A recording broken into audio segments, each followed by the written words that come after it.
Qazaxda fərdi yaşayış evində partlayış baş verib. Bununla bağlı Fövqəladə Hallar Nazirliyi məlumat yayıb. Dərhal Nazirliyin Dövlət Yanğından Mühafizə Xidmətinin Qazax rayon yanğından mühafizə hissəsinin qüvvələri əraziyə cəlb olunub. Hadisə yerində əməliyyat şəraitinin qiymətləndirilməsi zamanı vətəndaşa məxsus ümumi sahəsi 50 metr kvadrat olan fərdi yaşayış evində ilkin ehtimala görə qaz sızması nəticəsində yanğınla müşayiət olunmayan partlayış baş verdiyi müəyyən olunub.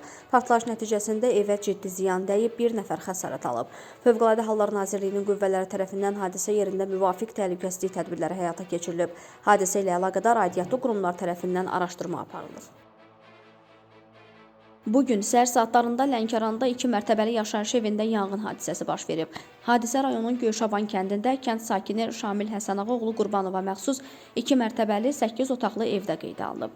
Hadisə yerinə Fövqəladə Hallar Nazirliyinin Lənkəran yanğından mühafizə hissəsinin texnikası və şəxsi heyəti cəlb olunub. Yanğın qısa müddətdə söndürülüb, alovun evin digər hissələrinə keçməsinin qarşısı alınıb. Ev sahibi bildirib ki, yanğın baş verən vaxt ailə üzvləri Bakı şəhərində olublar. Evə baxış zamanı bəzi əşyaların yoxa çıxdığı müəyyən edilib.